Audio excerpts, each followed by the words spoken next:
Hello everyone, and welcome back to my channel. I've had my channel for a number of years now, and the most popular part of my channel happens to be my off-trail cross-country and backcountry skiing.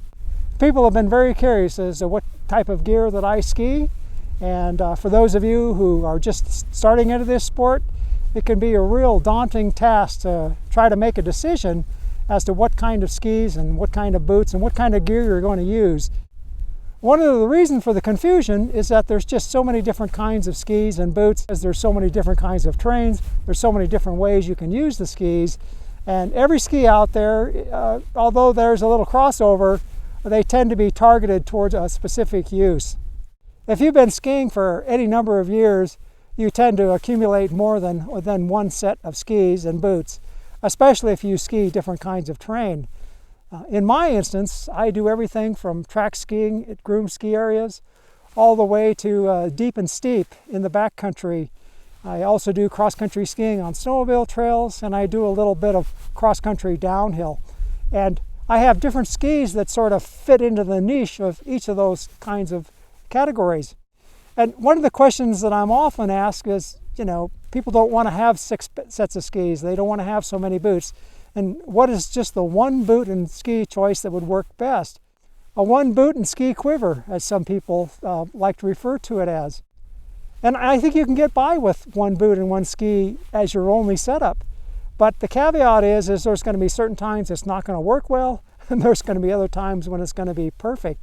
I mean, obviously you can't expect a set of skis and boots that are designed for skiing in the groomed track to work very well on deep and steep powder in the backcountry. And I think truly if you ski the same kind of terrain under the same kind of conditions on a regular basis, if you don't ski the full spectrum and you limit yourself to a small subset of conditions, and then I think you can more focus in on just having one set of skis and boots. Now, over the years I've put together videos showing the quiver that I have. I realize that's really overkill for most people, and skiing really is my life. I do it a lot. It's my joy, and I've been accumulating skis for many years, and it just happens. I think if you wanted to ski the whole broad spectrum, you could probably get by with a quiver of 3 skis and maybe a couple boots. And if you eliminate skiing at the groomed ski areas, if you don't ski tracks, if you just are going to ski off trail and in the backcountry, I think you could get by with a quiver of 2 skis and maybe 2 different boot options. And this season, what I thought I'd do is I'd produce a short video and I'd post it on YouTube of me skiing each of my different combinations. And at this particular point, all of them have been posted. And the shorts are limited to 1 minute. Instead of trying to talk about my ski combinations, what I wanted to do is just show the terrain and the type of skiing that each of those combinations work best for me. And as you watch each of these shorts, and if you're new to the sport, you can look and say, hey, that's the kind of skiing I'd like to do. That's the kind of terrain that I ski often. So maybe that particular setup is just the perfect setup for me. The first ski I'm going to feature here is my Fischer RCS skate skis. Now these skis are pretty old. They're over 20 years old, and I've been skiing them for a long time. And these are really a specific ski. They're designed for skiing in groomed areas and for skating. It's just absolutely a joy and one of my favorite parts of cross-country skiing. I don't produce a lot of videos doing that, mainly because when I'm out skate skiing, I just get in the zone and I ski, and I don't want to have to worry about YouTube production. And there's lots of good channels about cross-country skiing and skate skiing in the track. So tune into those if you want to know more information. I'm not up to what's current as far as gear goes. I've just been skiing this gear for a long time, and it works for me. The next type of skiing that I do is off-trail cross-country skiing, mainly on Forest Service roads and trails. Oftentimes they're wide if you're on a road.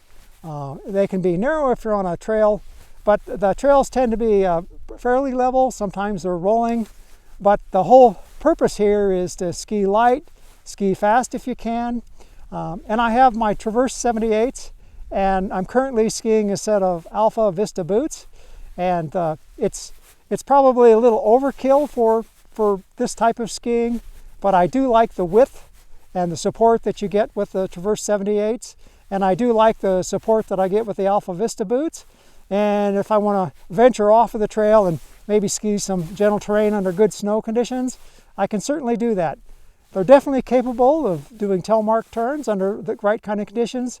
They're just not designed for that. They're mostly a ski for going straight, going fast, and they work well, and I do enjoy them. The next ski in my quiver are the skis that I'm actually skiing today. And this is my Fischer S-Bound 98s. And I ski these skis with the Alpha Vista boot as well. Now they are a cross-country ski at heart. And while they're great for cruising along on the flats, they're not going to be anywhere near as fast on the flats as my Traverse 78. The camber is just a little bit softer. They have a little more side cut and they're heavier.